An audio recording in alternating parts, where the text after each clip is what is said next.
Un dramma che si è consumato in pochi istanti, una banale disattenzione costata la vita a un pensionato di 66 anni di Borgoverde. Un'intera comunità sconvolta, quella di San Biagio di Callalta, per l'infortunio mortale sul lavoro accaduto verso mezzogiorno a Olmi, in via Bagnon, all'interno dell'azienda agricola Gardin.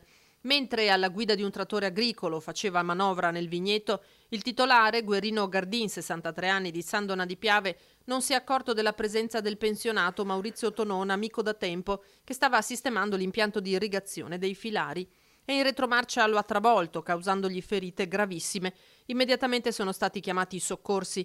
Tonon è stato trasportato in elicottero all'ospedale di Treviso, dove è morto però un'ora dopo. Sconvolto il titolare dell'azienda, qui per i rilievi sono intervenuti i carabinieri e gli ispettori dello Spisal, che dovranno ora fornire alla Procura della Repubblica una dettagliata relazione sulla dinamica dell'episodio per stabilire eventuali responsabilità. Inevitabile un'inchiesta per omicidio colposo a carico dell'imprenditore agricolo.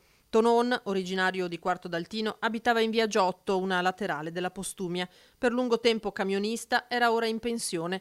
Lascia la moglie Eddie Pavanello e i 3 figli Stefania, Luca e Simone.